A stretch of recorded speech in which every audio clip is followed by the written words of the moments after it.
Students will use polynomial long division to find the slant asymptote of a rational function. That sounds super smart, doesn't it? Especially the polynomial long division. Doesn't that sound like fun? Well, that's where we're going. And to do that, we need to review a little bit of fourth grade, maybe third grade. I don't know. Long division. Remember when you have a number like 7, you divide it into 7? This 7 on the outside is called the divisor. Boom. This thing under the division bar is called the dividend, and then the quotient goes on top, right? That's our answer that we're looking for. So 7 goes into 74 one time.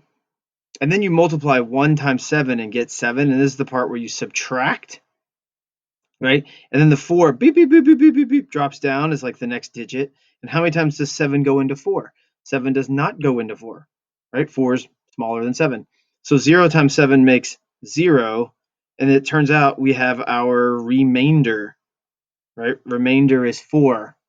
Or we say the answer is 10 and 4/7. The remainder 4 goes out of the divisor 7. 10 and 4/7. Good old-fashioned long division. So if you have polynomials, like example 2, and so my friends in second period, we went through this problem already. First period on Wednesday, we kind of had some other more important things, happening, and so I didn't really feel like long division was something I just didn't want to do at the time. So that's why we have this video. So if you're in the second period, then you can maybe skip ahead a couple minutes. You already should have these notes for example 2 in your notebook, but this problem on 2 is the equation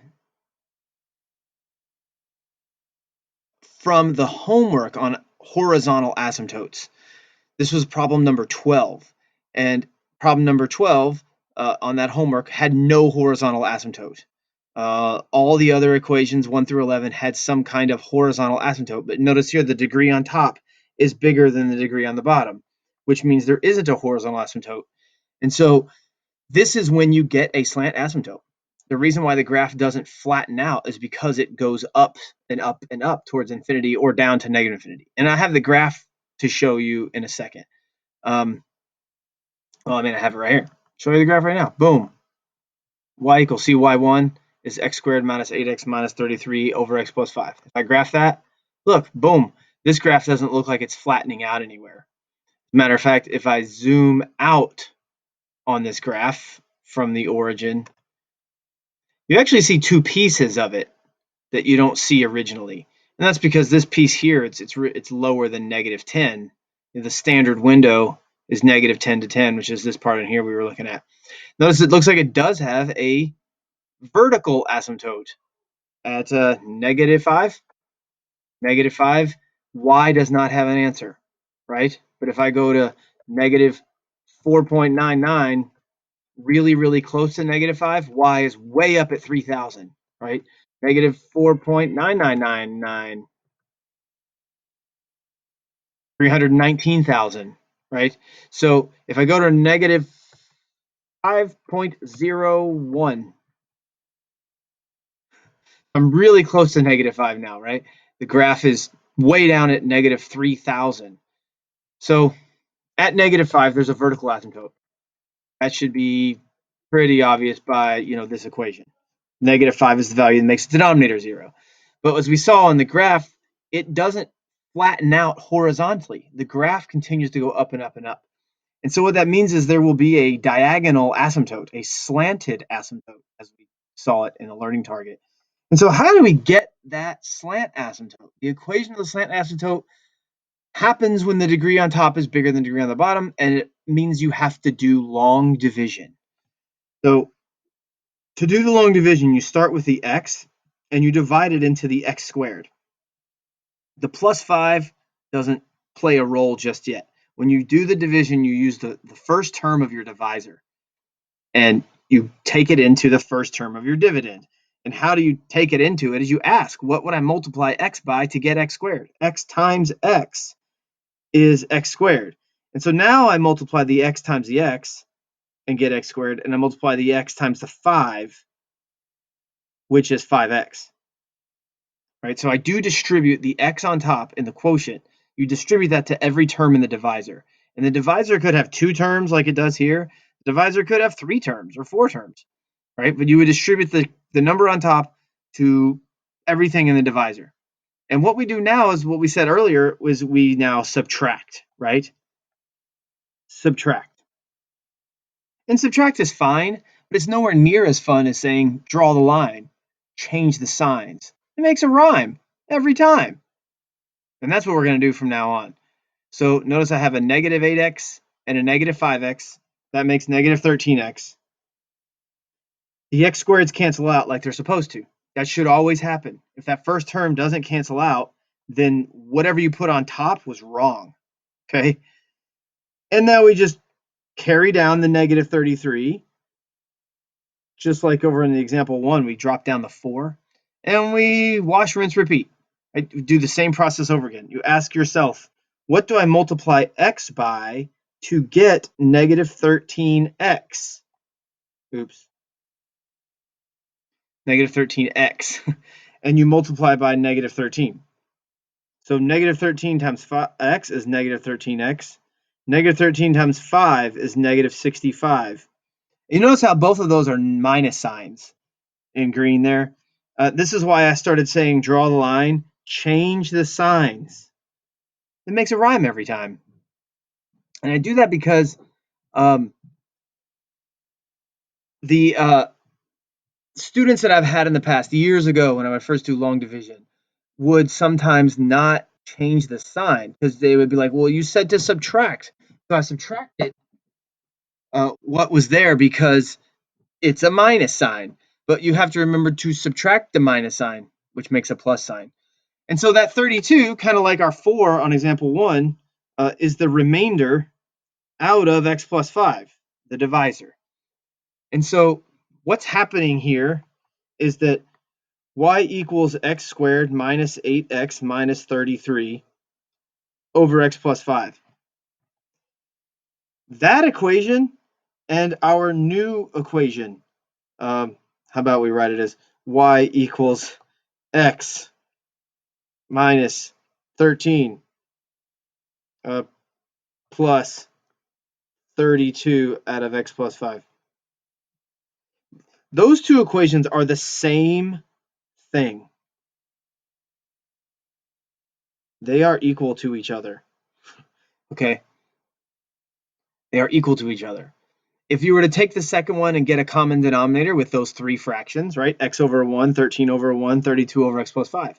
The common denominator would be x plus 5. You would multiply the first 2 terms by x plus 5 over x plus 5. You would then add all 3 terms together like we were supposed to do on the quiz we had this week, and you would get what you have in red right above it. Okay? So I just found a way to rewrite this polynomial using division, and you see we have a slightly differenter looking equation. So what I have first here, though, is let's go back to this equation on the graph. Hit y equals. Notice y2 is x minus 13 plus 32 over x plus 5. See how it's like this? X minus 13 plus 32 over x plus 5. So y1 and y2 are the same equation. And what I've just done is I've turned on y2. I saved myself some time by typing these equations in here already. The equation, notice how y3 does not have a black box around it, but y1 has a black box around it. So you can turn equations on and off in the calculator if you didn't know that. Rather than deleting them, you can turn them off. So I just turned y2 on. You also notice I graphed y2. It's going to trace y2 with a circle. They'll draw the line and trace it with a circle. So you can actually change the style of your graph. So when I graph this now, it should do the blue graph. And right on top of the blue graph, the red graph is the exact same thing. They are exactly alike. If I were to pick any number now and trace, like, so I'm on the blue equation, y1, 4. When x is 4, y is negative 5.4444. If I go down to the red equation, which looks different, right? Looks different. It's 4, negative 5.4444. It's the exact same thing. These two equations, y1 and y2, okay? y1 and y2 are the same equation. Now, if you look down at y3, you'll notice it's kind of familiar to y2. So what's going to happen as x gets bigger and bigger, right?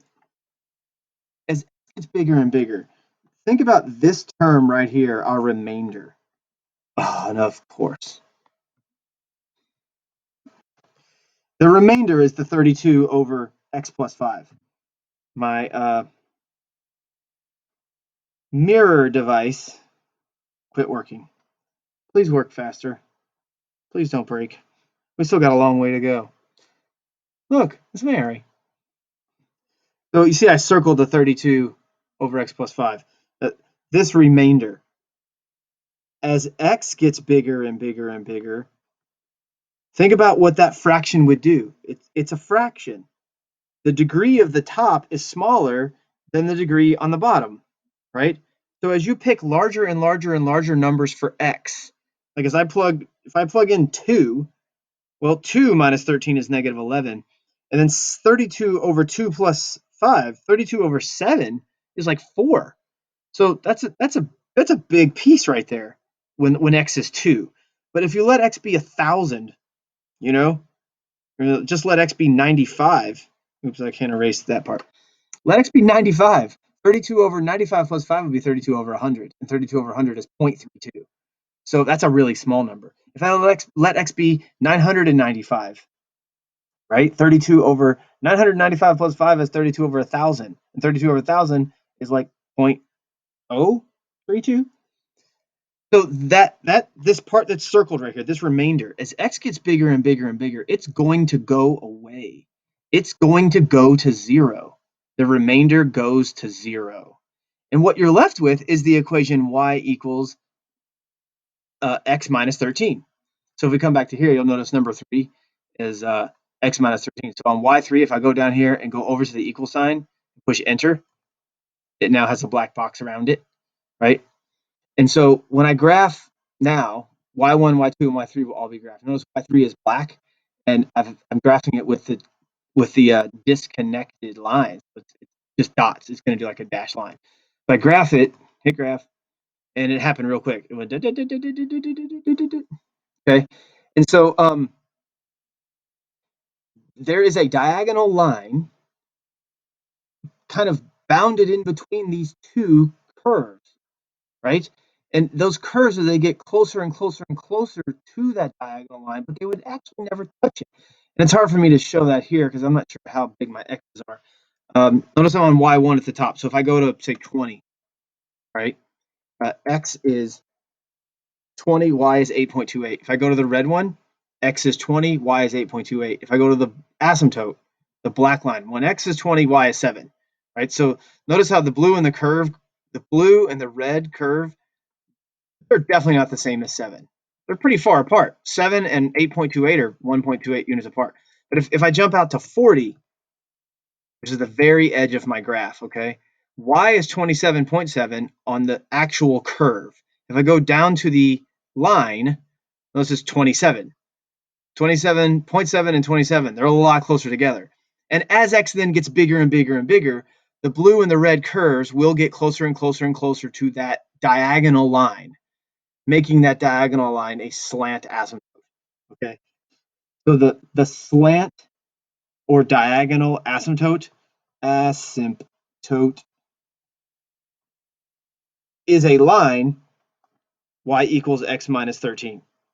Basically, you drop the remainder and you use everything else that you get from your long division, right? The x minus 13 up in the quotient. That's what matters most, okay?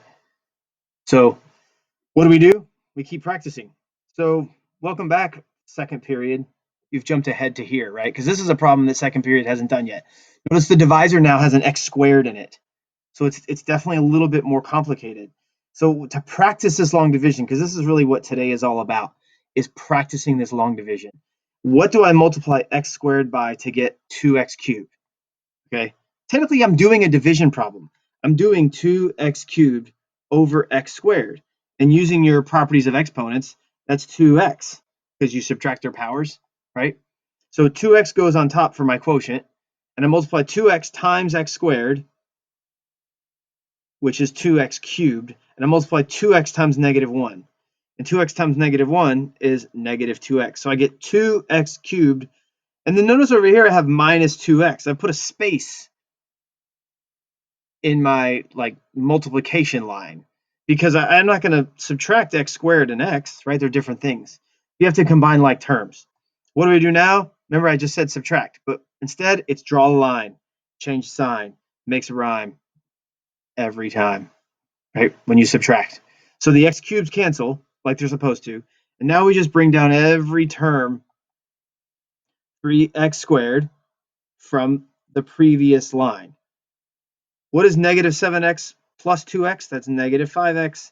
And then the plus 5. I just bring down all of the terms each time, bring them all down. And now you do the same thing. You ask yourself, what do I multiply x squared by to get 3x squared, right? Or how many times does x squared go into 3x squared? Well, 3x squared divided by x squared makes 3 because the x squareds just, cancel. 2 minus 2 makes 0. So I get plus 3 on top times x squared is 3x squared. 3 times -1 is -3. So I space the -3 over there to the 5. Draw a line, change sign, makes a rhyme every time. And my remainder now is -5x plus 8. And how do I know that's my remainder? You get to the remainder when your dividend is smaller than your divisor. So it's smaller when the degree on top, 5x plus 8, is smaller than x squared minus 1. Okay, so that's going to be my remainder. So what's the equation of my slant asymptote? The slant asymptote, such a weird word, is 2x plus 3. And it's not writing. So I can close that out and we'll just go to the calculator. I'll log back in a minute with the other thing. Y equals, I'm going to turn off equation 1, enter, turn off equation 2, enter, turn off equation 3, enter. And then equation 4 was the rational function that I just had. So it's pink now, right? And I'm going to hit zoom 6 to regraph it. See, if I just hit graph right now, we'll see it on here. Oh, there's the pink curve. It's kind of weird. It's definitely different than the last time. So I'm going to hit, anytime I make a graph, I like to hit zoom 6, which does the standard window from -10 to +10 and -10 to +10, X and Y. Notice this is a very unique rational function. If I hit trace, we'll see the equation at the top. Here's the equation. And I did this on purpose. Hey, look, there's an x squared minus 1 in the denominator. So if we think all the way back to last Monday or Tuesday or whenever we did vertical asymptotes, it was last week, we did vertical asymptotes by finding the values that make the denominator 0. And there are 2 values that make this denominator 0, -1 and 1. Right? So if I trace -1, you first have to hit the trace button next to graph. Then you can type in -1. You'll see y doesn't have an answer. Right? So at -1, there is a vertical asymptote here. Okay. At +1, y does not have an answer. If I were to trace, 0.99999, very, very, very close to 1, y is a very negative number. Right? It's way down the line.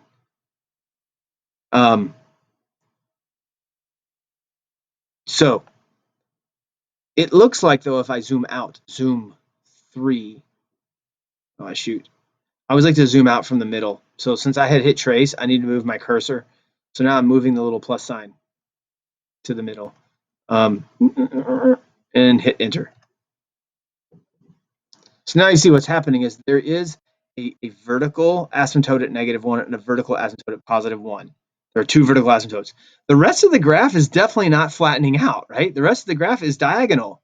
In fact, if I zoom out again, you see the little blip in the middle because there's this middle piece that goes down. But if I zoom out again, that middle piece gets so small, it looks like the line.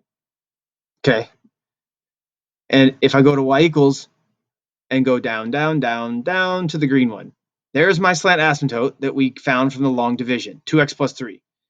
And notice I made it a dotted graph. If I graph it, it should graph the green right on top of the pink, but you can't really tell that. So back to y equals.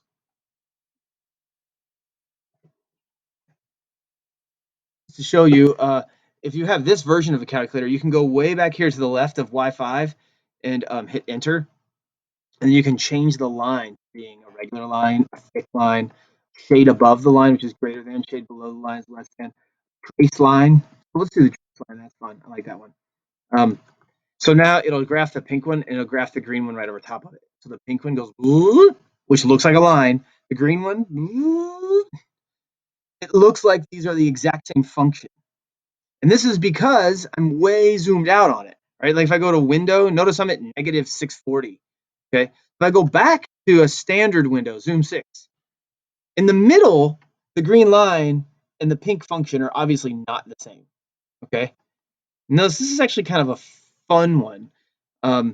The pink curve actually does cross below its asymptote, and then what happens is it will come back up towards it. Okay, it's almost like, it's like walking in the hallway, and it's like doo doo doo doo, and all of a sudden it's like, whoa, what was that? So it turns around to like check out what's happening. So maybe if I change the window just a little bit, keep the x's the same, but make the y's more. Like let's go negative 100 to 100. Make that a 10. So I'm changing the scale so it's not like a big thick. We should see more of the top and the bottom. See? So this pink graph, it doesn't flatten out. It does not have a horizontal asymptote. It has a diagonal asymptote, a slant asymptote that we get from the long division. And this should be totally brand new and totally cool. I don't know that you guys have ever done anything like this before. So here we are. We're learning new things. Which is cool, right? Isn't this what it's all about? Notice the pink graph did go below the below the asymptote. Then the pink graph comes back up towards the asymptote. So now I'm logging back into my tablet thing, and hopefully it won't disconnect. See, notice I wrote down here, slant asymptote y equals 2x plus 3.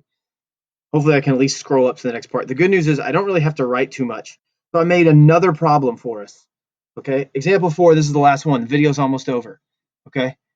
I want you to work this one out. Try the long division. Okay, what do I multiply x by to get x cubed? And then you distribute that answer to the divisor, x minus 3. Then you draw a line, change sign, make a rhyme every time.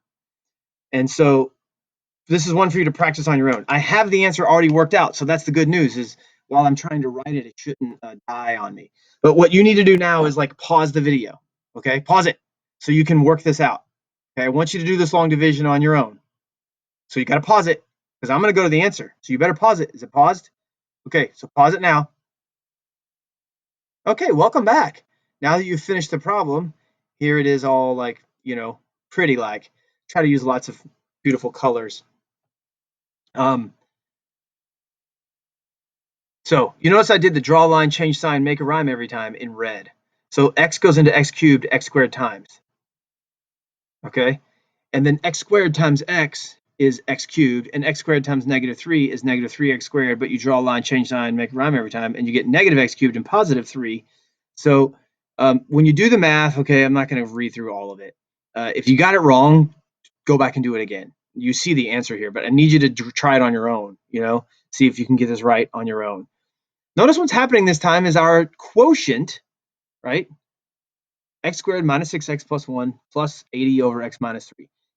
That is the same equation as x cubed minus 9x squared plus 19x plus 77 all over x minus 3. My wife's birthday is 3/9/1977. So that's why that's there. But when you do the long division, these two equations that I highlighted with the orange, whatever color that is, those two equations are the same equation, the exact same equation.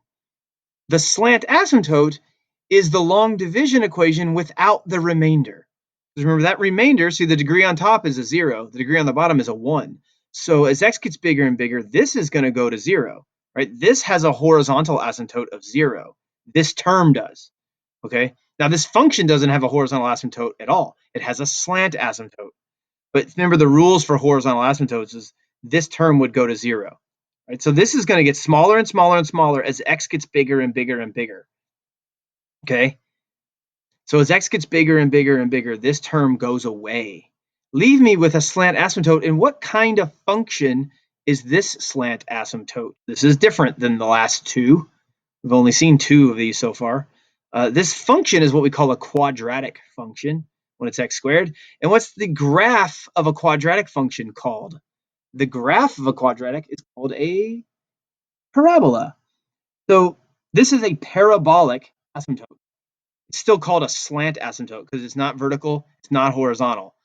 So if I go to my graph, we can actually have a parabola-shaped asymptote. First thing I gotta do is, whoops, pushing the wrong button, is turn off number 4, enter, turn off number 5, enter. And down here, there's 6, enter. So this is the equation. And I'm gonna hit zoom 6 to graph it from the beginning, okay, from here, you might think, oh, it's just a line. Okay, it's actually not. This equation had kind of big numbers in it. Remember, it has a 77 as the y-intercept, or it wouldn't be the y-intercept. It's the y-intercept of the numerator, but the denominator matters too. So anyway, I'm going to zoom out 3. Zoom out from 0, 0. Hit enter, and look, you get this like what almost looks like a diagonal line. It's actually a curve here, and then there's this little like what kind of looks like a bit of a parabola. Okay, so remember this graph, I hit trace, has a vertical asymptote at what number? What number can x not be? X cannot be 3. If I trace 3, there is no answer, right? Y does not exist. There is a vertical asymptote at 3. If I trace 2, y is negative 87, so it's way down the line, right? It's way down below the x-axis. That's why I don't see it. If I trace 2.9999, I'm really close to 3, right? I'm down at negative 800,000. So what I want to do is actually change this a little bit by making the y minimum. I'm going to make it like negative 100. So I see a little bit more of the bottom, but the numbers are really large here, so I want to see a lot more of the top. Then I'm going to make the scale go up by 100. I might as well make the horizontal scale 10. So it's going 10, 20, 30, 40. That way when you hit your graph, you don't have that thick axis. You know, it's not like, a whole bunch of little tick marks. So you see, this is not a parabola. It's not a parabola. But it kind of has an outward shape of a parabola, especially since I chopped the bottom part off. Doesn't look like a parabola would fit through here. Okay, so there's a vertical asymptote at 3. Right, let's trace 3.01. I'm very close to 3 on the other side of it. Maybe it's just 3.1. There it is. We can see the cursor, right? So there's a dot at 3.1. When x is 3.1, the dot's up here at 792. Okay, but at 3, there's a vertical asymptote.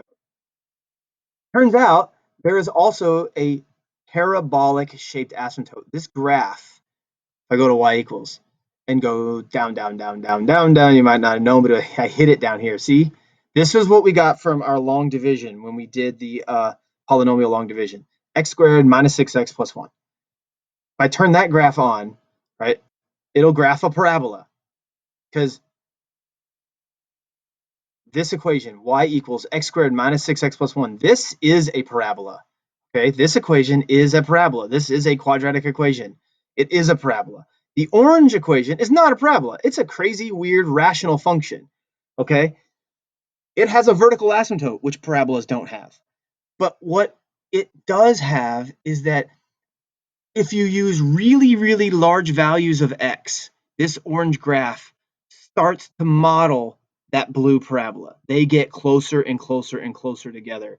And as it is right now, if I trace, I think I can only go to 40.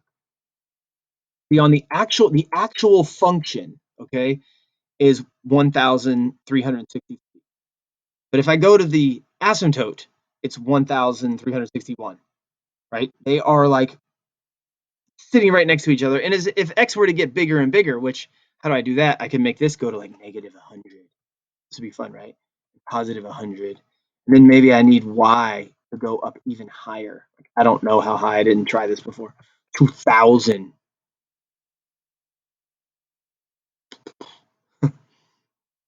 So the orange curve and the blue curve pretty much land right on top of each other.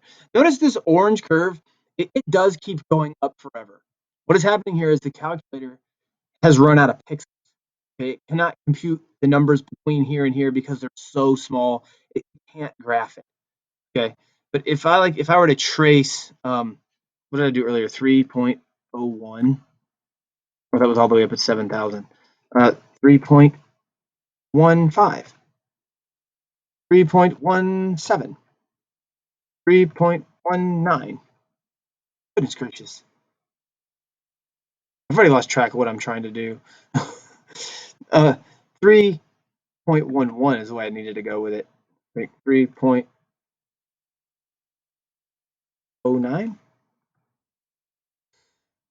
Okay, at this point, y'all can quit watching the video. 5. There it is. So I went the wrong way before.